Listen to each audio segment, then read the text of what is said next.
Hey guys, I just wanted to share that motherhood, we all know, is a role, a great, great role that we're grateful for, and a very sacred one, very powerful one. But guess what, guys? Motherhood was never meant to be the only story for you and I. I recently was talking about this with a friend of mine, and I thought it's something we're going to talk about more and more. But I thought to share a bit here. Um, where motherhood is a great role, but it's not the only story of who we are. And I say this with caution because I don't want people to misinterpret me and say, okay, Fina has said motherhood is not the only story of who we are, so we can just flow with what we have right now for motherhood. No, motherhood still requires intention. Motherhood still requires learning, unlearning, relearning. In motherhood, you are helping shape a child's life. You are helping shape a future adult's life in motherhood. So it's a very, very important role. And it's a role that requires a lot of intentionality. And I shared a recent video where there's a lot of times, sometimes we have intentions, but our expressions are quite opposite from the intention. So when I'm talking about being intentional here, I'm talking about being intentional in everything we do as a mother. So you're a mother to a child, you are helping to raise a child, but your whole story is not just only about motherhood. And I think that's what I really want to bring home to many parents because what I'm finding recently in recent days is that many parents of older teenagers and young adults, through this transition of their young adults, maybe leaving home, going to university, college, or even working, getting a job outside home and stuff like that, parents, some mothers are beginning to feel the loss of the child. And the reason why a lot of these mothers are not able to take this transition very well is because they have unknowingly and unintentionally attached the motherhood to their identity. So, because they've attached motherhood to their identity, when the child is then transitioning, which is normal for that child, which helps that child in that child development, when the child is now separating, maybe not calling as often, maybe just trying to do more things with friends and stuff like that, some mothers then start to feel it really bad. And when I say really bad, it's not that they're even, if you really look at it on the inside, it's more than just missing their children, especially their sons. Let me not say especially their sons. Just not missing their children. Let's stick with children because I don't want to go different genders. Let's just stick with children.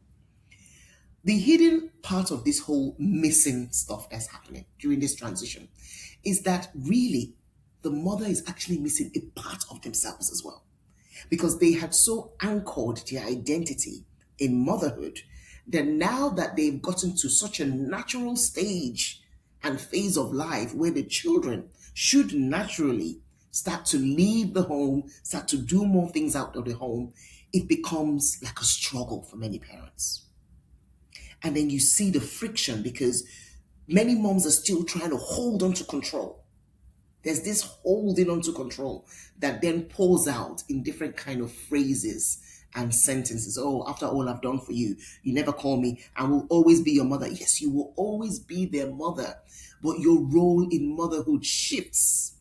Your role in motherhood changes, it evolves, it grows over time. And so this is what I really want to bring to many parents. Because for many parents that I talk to, a lot of times the friction that is happening mostly between them and their older teenagers or their young adult children is mostly from that transition. It's mostly about the change. They're not able to handle the change because it feels like something is leaving them themselves. But when you bring it back, whenever I bring it back to parents to say, would you rather your young adult not grow? Would you rather your young adult not mature into a full grown adult, in a wholesome way? They come back, they think, oh, Fina, what you said was true. Ah, is that why I've been so feeling the pain? I said, yes. Even for me, that I do other things out of motherhood, out of the motherhood role, I still feel the pain of my children away from home. I remember when my daughter was starting university last year, and I said, "Oh, Tamara, I'm going to really miss you. What am I going to do without Tamara in this house?" And Tamara said, "Mom, go find yourself, go get some hobbies, go this, go this." I was just looking at her and smiling because I said she's right. Of course, I spend my time, I do the gym, I do this work that I love so much, and so many other things, go for conferences, go out there and speak and stuff like that. So my life is quite filled up, which is very, very good. But if I didn't have these other things that I've been doing, and I've been doing it since my children were kids, that's the beautiful part, because it's so important for you to know that your gifts, your passion, your voice, the values you bring to the table, these things can coexist with motherhood. They can coexist with motherhood.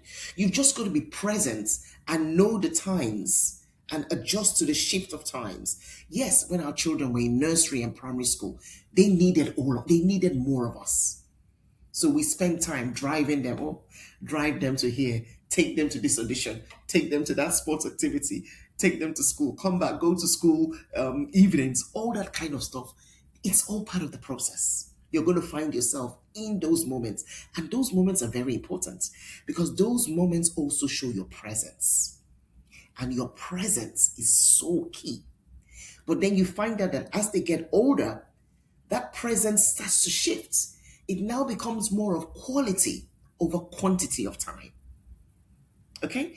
And you still keep going, being present in those smaller times, being present in those shorter moments, those 5-10 minutes that you get every now and then, being present in them, knowing that okay, they are going to go there to their friends, or they're going to go and study in the library, or they're going to go do something. You have a life that you can keep going for. Because if you don't, parent moms, if you don't create something for yourself, you end up not feeling very fulfilled. And when you're not fulfilled, you cannot be present in your child's life. You cannot be empowering to your child.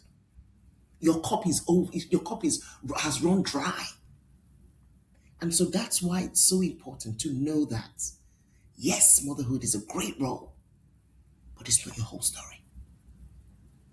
It's not your whole story. And I tell you something about making sure that you're living a bigger story. And when I say a bigger story than motherhood, I don't want you to think that I'm saying that any other part of your life is higher than motherhood. No, this is not about positions. It's not a hierarchy. It's about you as a whole. Yeah, it's really about you as a whole. So it's nothing to do with motherhood is here, then this is here, then that. No, no, no. I'm not going to go to that extent. I'm just saying that your whole you, there's so much in you.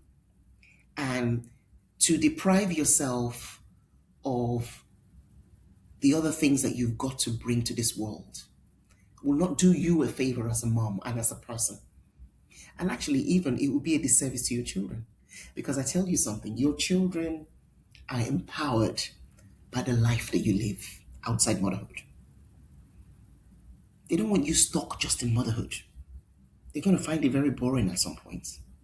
Yeah, maybe as babies, they loved it. Oh, my mom is always here. But at some point, they just want to, Mom, give me some space. And in a respectful manner. I'm not saying that they're going to be rude to you and stuff, but they need their space. Because in teenage years and at young adult age, they're chasing autonomy, independence. That's part of their growth. And so we having a life outside motherhood is so vital for us. It's so vital for our children. They learn from us. They're empowered. They're inspired by our lives. And it just makes even our relationship with our children healthier.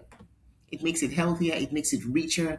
It calls for more lovely conversations. I enjoy the conversations I have with my children. I just enjoy it because we talk about life, we talk about work, we talk about experiences. It's so rich. Sometimes I want to just put a video on and record as I'm talking to them because there's so much going on between us as we talk. And it's so lovely. But I don't get to have that all the time because some of my children are not with me. They're in school, they're working. So I don't get to have that all the time. But the times that I get to have it, oh, it's quality. It's beautiful. It's beautiful. It's beautiful.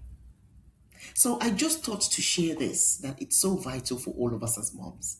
And please, I don't want I don't want someone to misinterpret what I'm saying here today. Because when I'm saying that motherhood is not meant to be your only story, yeah, I'm saying that it's not meant to be your only story. I'm not saying ignore it. I'm not saying don't learn in it because motherhood requires continuous learning, unlearning, and relearning. We've got to be so intentional in our motherhood journey. You have to be. Because in motherhood, we are helping to raise a human. I don't know if I've even said it at the start of this video. We are helping to raise a future adults. So that motherhood is a big story in our life. It's a huge part of our stories. But make sure it's not the only story because your children will grow.